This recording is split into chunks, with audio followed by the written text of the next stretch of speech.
I think the main reason we need to be making this case is because the budgets that we've got in health and social care are increasingly stretched, and to do things differently is really critical at the moment. So at the moment we still do many things in the NHS in the way we've always done them, and in public health we know that there's lots of things we can do around prevention that allow us to make a stronger case both for reducing the demand on and pressure on those budgets, but also to make the broader economic case. So starting to focus on things like what impact does prevention have on labour markets and productivity, what impact does it have on informal care and so on. So it's these wider economic benefits that I think we have to focus on, and so prevention is really something that we need to get everybody focused on.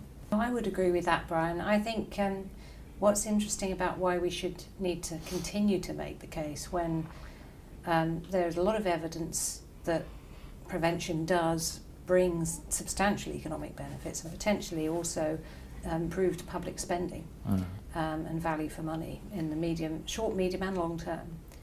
But we still need to make the case, I think, because not all prevention activities are good value for money. We have to prioritise some interventions over others. And of course the big game changer with transferring the budgets into local authorities is to allow local authorities to combine what was traditionally rather narrowly defined public health programmes into much wider programmes which involve the whole municipality, transport, recreation, development, and get a really good comprehensive set of proposals. The business case for those is very strong. Yeah, and I think the bit about having to continue to make it's important because, as you say, you never talk to people about prevention and they say it's a bad idea. Most people intuitively say it's a good thing to do, but we have not quite nailed the economic case on this. And I think when we're thinking about audiences we want to influence here, particularly Treasury and others, it really is the economic case that people are going to understand. And so while it's intuitively the right thing to do, as you know, over the years, we've not really managed to get that radical upgrade to prevention that I think we talked about 5 years ago. The difference, I think, between trying to make the economic case for prevention versus making the economic case for treatment is that once somebody needs treatment, it becomes really a very obvious issue of human rights.